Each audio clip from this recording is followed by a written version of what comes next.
When I was young, used to look up to the sky all night long. There were so many stars passing by, knowing nothing at all, touched with fingertips. When you were young, you tried to break through the sky all alone, only to reach for nothing but there. Didn't care anything, rushed with conviction. Someday in all this time, your light was perishing, and that's when I saw you fall apart. I wish you would look back and see the world you have drawn. There must be something you've been missing around. If you can find them and make you believe you're alive, but where they are, that is all up to you.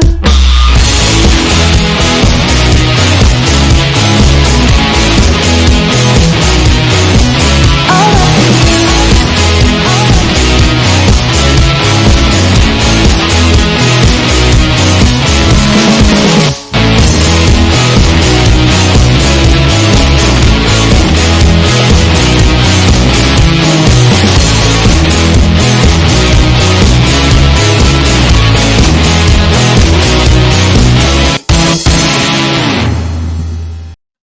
안녕하십니까. 2022년 4월 23일 토요일 아침입니다.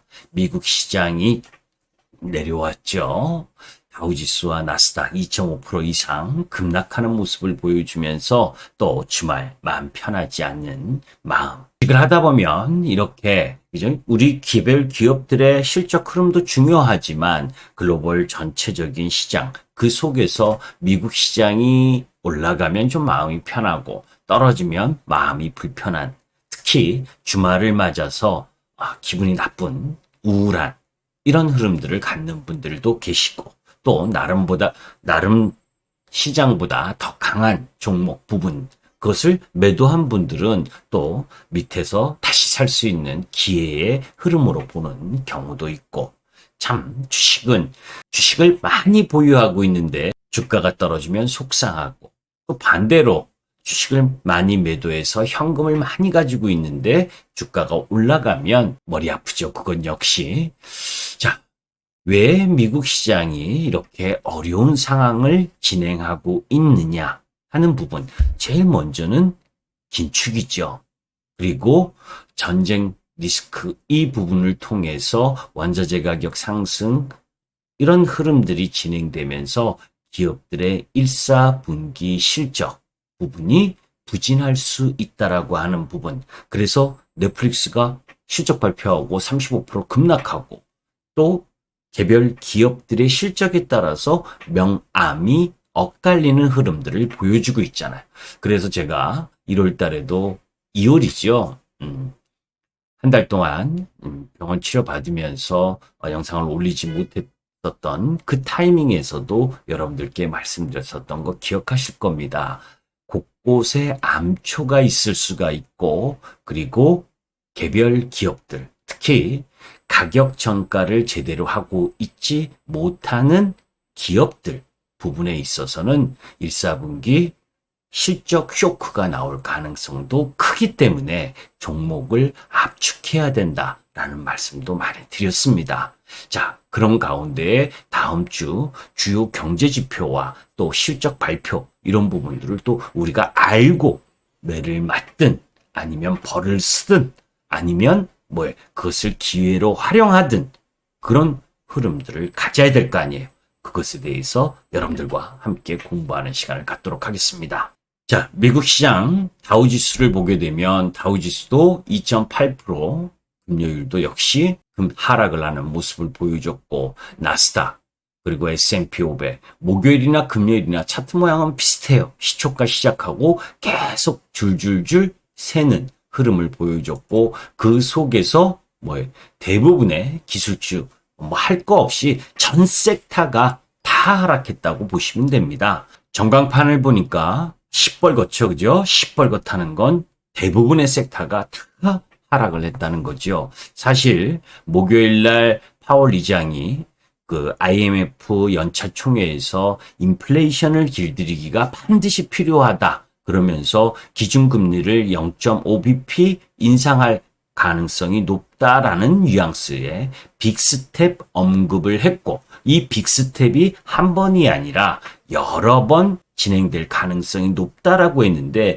금요일 미국 시장에서는 0.5bp가 아니라 0.75bp까지 인상할 가능성이 높은 5월 FOMC 회의다. 이런 이야기가 나오면서 미 10년물 국채 금리가 3.05%까지 치솟는 흐름들을 보여주면서 주시장의 하락을 심화시켰죠. 넷플릭스가 실적을 발표하고 35%가 넘게 급락했었던 이 부분 기억하시죠? 주식을 보니까 여러분들, 그죠? 650불 넘게 있던 주식이 500불에도 쌌었을 거고, 싸다고 생각하셔서 매수하신 분들도 계실 거고, 또 350불까지 내려와서 싸다고 생각하시면서 매수하셨던 분들도 계실 겁니다. 제가 왜 이야기를 하냐면, 넷플릭스뿐만이 아니라 제가 경고를 했었죠.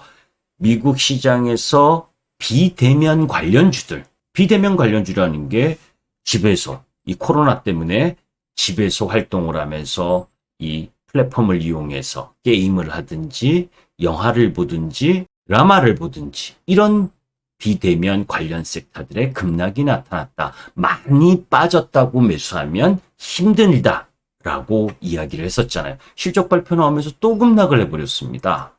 자, 그런데 금요일에는 하락해서 주상창 떨어졌었던 이 버라이즌 역시 1분기 월 가입자 수가 36,000명 감소했다는 소식을 내놓으면서 5.6% 급락을 했어요. 그러니까 이렇게 넷플릭스에 이어서 버라이즌 이런 기업들의 실적 발표가 나오면서 실적이 안 좋은 게 자꾸 증명이 되면서 급락을 하다 보니까 시장 심리가 엄청나게 위축되는 흐름을 보여준 거죠. 또 있습니다. 금요일 날 갭 역시 자회사 올드네이비의 낸시 그린 최고 경영자의 사임 소식이 나오면서 갭하락을 했습니다. 얼마나 무섭습니까? 그죠? 이 35불, 40불 하던 주식이 쭉 추세로 하락하는 모습 보셨잖아요. 그래서 여러분들께 항상 말씀드리는 게 뭡니까? 주식이 가격을 보시면 안 된다. 추세를 보셔야 된다라는 말씀을 드렸죠.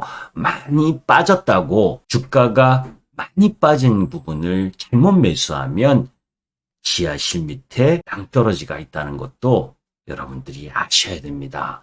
떨어지는 칼날을 매수하시면 안 된다는 거죠. 자, 나스닥 일봉의 모습입니다. 이미 여러분들께 하락 다이버전스가 나왔다라는 말씀을 드렸었죠. 요때 이미 하락 다이버전스가 나왔기 때문에 주의를 해야 된다. 요때가 이제 이 노란 라인 부분이죠. 그런데 요 13,200 라인에서는 좀 지지를 해줬어야 되는데 한 번 더 하락을 가지고 들어왔습니다. 안타깝죠. 그런데 여기는 조금 생각해 봐야 될 부분도 있습니다. 다음 주가 여러분들 블랙아웃 기간이잖아요. 나스닥 지수 부분에 있어서 금요일 날 한 번 더 하락하면서 이 추세 돌파했던 지점, 이 부분을 다시 하락함으로 인해서 요 12,500 라인까지 추가적으로 약세를 보일 수 있는 그 흐름, 이게 하락 추세로 다시 돌아선 거죠. 이렇게 하락 부분을 갖는 위치 부분으로 하락 추세가 다시 나오는 그런 형태의 모습을 지금 보여주는데, 하락의 속도가 가파르다라고 하는 부분은 부담입니다. 자, 그렇다고 해서 근데 월요일 우리 시장도 일정 정도 영향을 미칠 겁니다. 당연하겠죠. 자, 이제 그런 가운데에서 다음 주 주요한 경제 지표와 실적, 이런 흐름들을 한번 점검해 볼 필요가 있잖아요.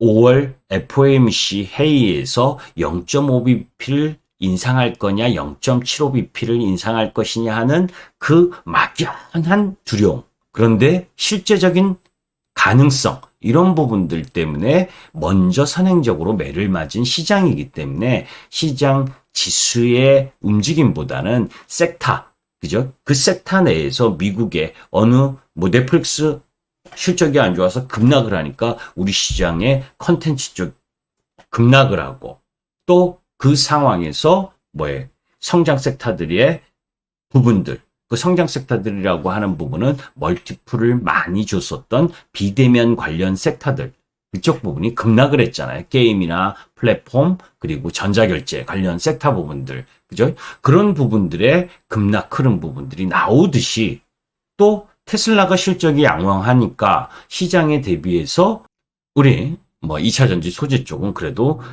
강한 흐름을 보여줬었죠. 뭐 물론 기간 조정이 좀 필요로 한 부분이지만 월요일은 현대차와 기아 자동차 관련주들의 실적 발표가 있죠. 특히 기아의 실적 부분 기아는 실적이 양호하게 나올 거라고 보고 밀린다면 오히려 기아는 물량을 모아갈 필요가 있다라는 부분이고 그런 가운데 포스코 케미칼과 포스코 인터내셔널, 삼성카드, 기업은행, PI 첨단 소재 PI 첨단 소재도 실적은 잘 나올 거고 또 은행주들의 대부분의 기업들의 실적이 잘 나왔으니까 뭐 기업은행도 잘 나올 가능성이 높겠죠. 그런 흐름들 속에서 미국엔 코카콜라라든지 또 액티비전 블리자드라든지 월플이라든지 이런 기업들의 실적이 있으니까 저런 부분들을 잘 살펴볼 필요가 있고 또 26일 화요일 부분에 있어서는 미국의 2월 주택가격 지수 그리고 3월 내구재 주문 3월 신규 주택 판매 4월 12 소비자 신뢰 지수, 4월 리치몬드 여는 제조업 지수 이런 이제 경제 지표가 발표가 되고 우리나라 1분기 GDP가 발표가 됩니다. 그런 가운데에서 뭐니 해도 또 실적이죠.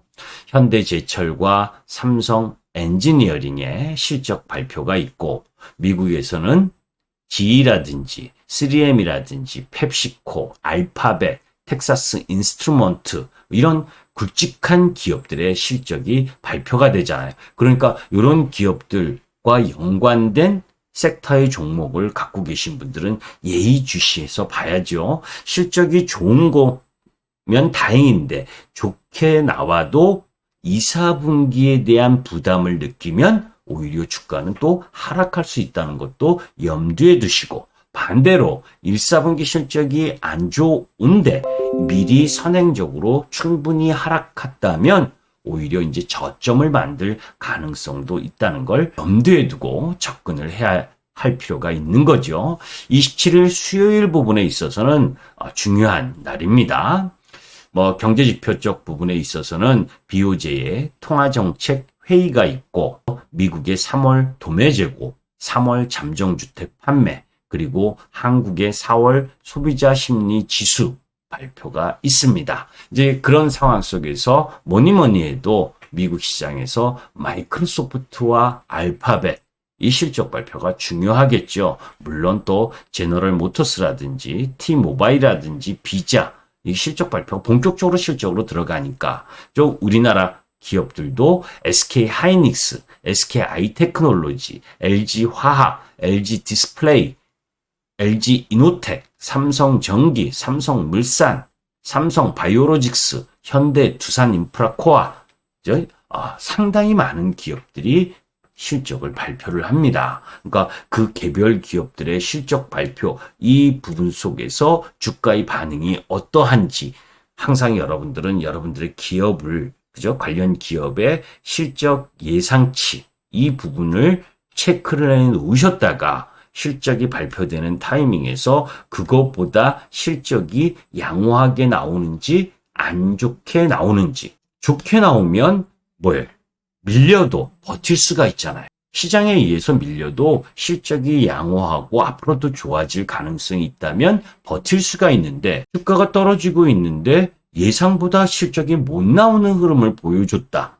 안 좋은 걸 알면서 주가가 미리 선반영을 했느냐 아니면 좋을 것이라고 생각을 했는데 안 좋다고 한다면 주식은 더 충격을 받을 수 있으니까 마음의 준비, 대응할 준비를 하고 있어야 될 거 아닙니까? 그죠?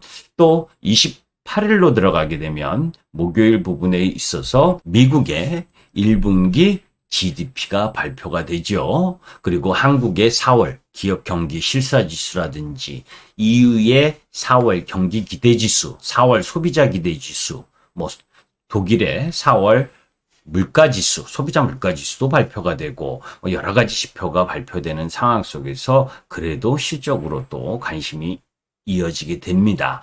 우리나라 삼성전자, LG전자 뭐 실적 좋은 거는 이미 나왔었었고, 그죠? 그런데 이제 그 이후 아직 전쟁이 진행 중이고 긴축이 진행 흐름을 갖고 가는 부분이기 때문에 뭐 지난번에도 삼성전자가 아직 올라갈 수 없는 이유 이런 이야기에 대해서 말씀드렸는데 제가 그때도 말씀드렸죠. 삼성전자는 6만 5천 원 이하로 들어올 때가 매수 기회다라는 말씀을 드렸어요. 그죠? 기억하실 겁니다. 영상을 꾸준히 보신 분들은.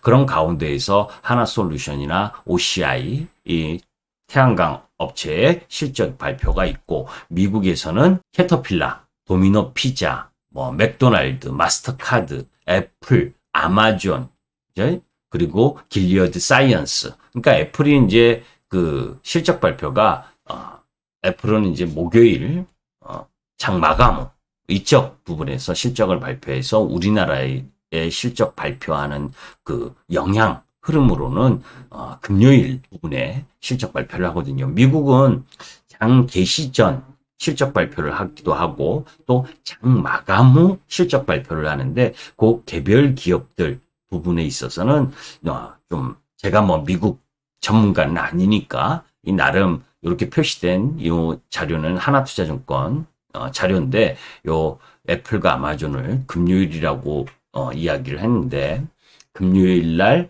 뭐 장 끝나고 이렇게 발표하는 게 아니라 목요일 장 끝나고 발표하는 것 같아요. 그래서 그 흐름이 이제 금요일 우리 시장에 영향을 미칠 수 있다라고 하는 부분. 그 부분을 염두에 두고 보셔야 됩니다. 이런 일정들은 실적 발표 일정들은 또 개별 기업의 일정 흐름 속에서 또 연기될 수도 있고 하는 부분이기 때문에 요 부분들은 참고만 하시고 요런 상황에 발표될 가능성이 높구나 하시면 되고 목요일 날은 삼성바이오로직스의 유중 상장도 있으니까 이런 부분들도 살펴보실 필요가 있고 그죠? 금요일로 넘어와서는 일본 증시는 휴장입니다. 그죠? 그리고 미국의 3월 개인 소득 그리고 중요한 제 얼굴 때문에 잘 안 보이네요. 그죠? 미국의 3월 PC 디플레이터 그죠? PC 물가지수 이게 가장 중요하겠죠. 이걸 통해서 5월 달에 FOMC 회의에서 0.5bp를 인상할 거냐 아니면 0.75bp까지 극단적으로 인상을 할 거냐 하는 부분이 나올 가능성이 높잖아요.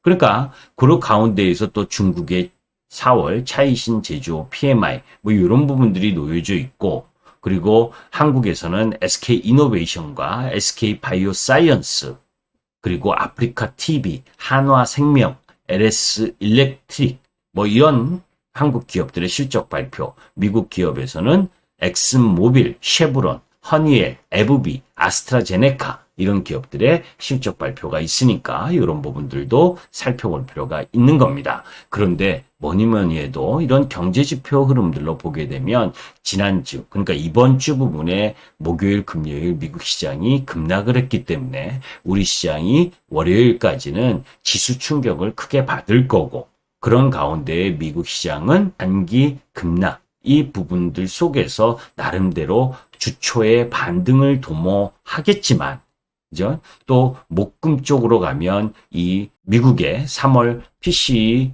물가지표 이런 부분들 속에서 행여나 저 부분이 안 좋게 나오면 미국의 5월 초 FOMC 회의에서 금리 인상폭이 크지 않을까 하는 두려움. 이렇기 때문에 요 다음 주 부분에 있어서는 미국 시장은 지수보다는 섹터 종목의 실적에 따라서 좌지우지되는 그런 흐름이 전개될 가능성이 높겠죠. 그러니까 그런 부분들을 안배를 해야 됩니다. 그래서 제가 항상 시장 부분을 말씀을 드릴 때 종합주가지수는 우리 시장은 지금 2600포인트와 2800포인트의 박스권이잖아요. 그런 가운데에서 뭐 미국 시장의 메타나 넷플릭스나 여러분들이 보시면서 아시다시피 이렇게 비대면 관련주들의 약세. 그러면서 우리 시장의 네이버나 카카오 역시 고점 46만 원에서 뭐 30만 원까지 이렇게 하락하는 흐름을 보여줬잖아요. 이 그 상황 속에서 이제 이전 저점도 깨기 일보 직전이고, 그죠? 이렇게 추세 하락을 하고 있는 종목 부분을 섣불리 매수하시면 안 됩니다. 그죠? 항상 가격 조정 이후에 또 기간 조정이 펼쳐지거든요. 반대로 여러분들이 보시면 그런 종합주가 지수가 박스권인데도 불구하고 제가 2주 전에 말씀드렸었던 종목이죠. ISC, 원익 QNC 이런 종목들은 오히려 또 신고가를 경신하잖아요. 그러니까 종목마다 틀리다는 겁니다. 그래서 여러분들에게 멀티플을 너무 많이 줬었던 기업들, 그건 조심해야 된다. 비대면 수혜 섹터, 수혜 종목 부분을 조심해야 되고 오히려 실적을 겸비한 종목 부분들을 포커스로 맞춰야 된다. 이런 이야기를 했었던 것도 그런 이야기입니다. 또 높아심의 또 이야기를 다시 한번 말씀드리지만 금리가 0.5bp 인상을 하든 0.75bp 인상을 하든 그것을 가격 전이를 통해서 물리칠 수 있는 섹터와 종목. 그 결국 뭐예요? 실적이죠.